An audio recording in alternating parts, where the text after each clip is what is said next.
मैं फिर वही मांग करता हूं कि एनटीए को तुरंत बैन कर देना चाहिए, उस पर एक सख्त कानूनी कार्रवाई करनी चाहिए। मतलब जो एनटीए है जिसके ऊपर जिम्मेदारी है इस एग्जामों को कंडक्ट करने की, वो इतना बड़ा लापरवाह हो गया है। उसमें बैठे अधिकारी इतने बड़े उदासीन हो गए हैं। उनके ऊपर जो शिक्षा मंत्रालय है भारत सरकार का, वो कितना उदासीन हो गया है।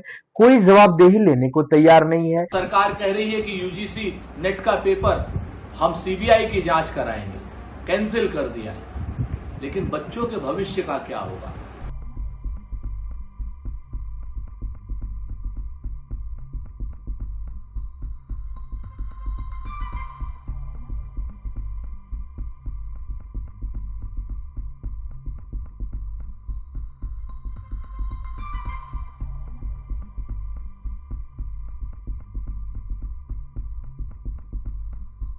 देखिए, 24 लाख छात्र आप देखेंगे कितने दिनों से इस तड़पती धूप में, आप देखेंगे गर्मी में अपनी गुहार लगा रहा है। साथ में एनएसवाई के साथी भी गुहार लगा रहे थे न्याय की। और जिस तरीके से नेट का पेपर, आज मैंने सुबह प्रेस के माध्यम से बोला था कि एनटीए को तुरंत बैन कर देना चाहिए। मैं फिर वही मांग करता हूं कि एनटीए को तुरंत बैन कर देना चाहिए, उस पर एक सख्त कानूनी कार्रवाई करनी चाहिए। साथ के साथ मेरी अब प्रधानमंत्री जी से गुहार है कि आपके सामने अब दो चीजें हैं, या तो आप 35 लाख छात्रों को, युवाओं को न्याय दें, या अपने करप्ट शिक्षा मंत्रालय को और जो एनटीए है उसको बचाएं। और कहीं ना कहीं आप देखेंगे धर्मेंद्र प्रधान जी बार बार एनटीए को बचाने का काम कर रहे हैं। ऐसा क्या उनकी मजबूरी है कि वो एनटीए को बचाने का काम कर रहे हैं? कहीं ना कहीं मुझे लगता है अब धर्मेंद्र प्रधान जी जो पेपर लीक की धांधली का ये जो व्यापार शुरू करा एनटीए ने, इसमें खुद शामिल है। पहले नीट का जो एग्जाम हुआ था उसके पेपर लीक होने की वजह से 24 लाख के करीब विद्यार्थियों का भविष्य अधर में लटक गया। और अब आज अभी जो खबर आ रही है कि जो यूजीसी नेट का एग्जाम हुआ था कल ही 18 जून को, उसमें भी पेपर लीक हो गई है और वो भी एग्जाम अभी रद्द कर दिया। मतलब जो एनटीए है जिसके ऊपर जिम्मेदारी है इस एग्जामों को कंडक्ट करने की, वो इतना बड़ा लापरवाह हो गया है। उसमें बैठे अधिकारी इतने बड़े उदासीन हो गए हैं। उनके ऊपर जो शिक्षा मंत्रालय है भारत सरकार का, वो कितना उदासीन हो गया है। कोई जवाबदेही लेने को तैयार नहीं है। मतलब पहले नीट का एग्जाम, अब यूजीसी नेट का एग्जाम। मतलब अब एग्जाम भारत में नहीं होंगे।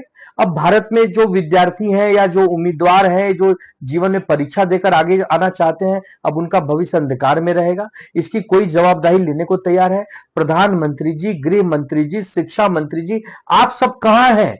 और जो एनटीए बनाए इसको तो बंद कर दीजिए भाई। अगर सबकी जांच सीबीआई और ईडी ही करने वाली है तो एनटीए को बंद करके सीबीआई और ईडी को ही दे दीजिए काम। क्योंकि ये एनटीए जो है ये पूरी तरह से एक खोखला हो गया है। ये जो संसाधन या जो संस्था है ये पूरी तरह से फेल हो गया है और कोई इसका सुध लेने वाला नहीं।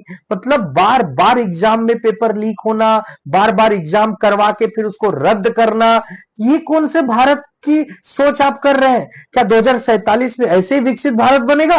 मैं एएनआई के माध्यम से बताना चाहता हूं कि ये भारतीय जनता पार्टी की सरकार लोकतंत्र की चुनी हुई सरकार है या लीक तंत्र की चुनी हुई सरकार है। इस सरकार को बताना होगा कि आखिर वो क्या कारण है कि सारे के सारे पेपर लीक हो रहे हैं। कभी नीट का पेपर, कभी पुलिस भर्ती का पेपर, कभी आरओ का पेपर, कभी 16-16 पेपर गुजरात में, कभी राजस्थान में, कभी उत्तर प्रदेश में 19-19 पेपर। सरकार को बताना होगा कि जिम्मेवार कौन है जो नकल माफियाओं के साथ मिला हुआ है। शासन और सत्ता में उसकी क्या पकड़ है जो अभी तक वो पुलिस की गिरफ्त से बाहर है। और हर बार ये पेपर लीक क्यों होते हैं? अब सरकार कह रही है कि यूजीसी नेट का पेपर हम सीबीआई की जांच कराएंगे, कैंसिल कर दिया है, लेकिन बच्चों के भविष्य का क्या होगा? नीट में भी बच्चों के भविष्य का क्या होगा? यूजीसी में भी 6-6 महीना आप लेट करेंगे, बच्चों का भविष्य 6 महीने पीछे धकेल रहे हैं। देश के भविष्य को, देश के कर्णधारों को आप हतोत्साहित कर रहे हैं। भारतीय जनता पार्टी के सरकार के जिम्मेवार ओहदेदार को, मंत्रियों को इस्तीफा दे देना चाहिए। अगर आप सरकार नहीं चला सकते हैं तो इस्तीफा दे दीजिए, इंडिया गठबंधन सरकार चला लेगा। लेकिन कृपा करके ये पेपर लीकेज बंद कीजिए, क्योंकि देश हतोत्साहित होता है।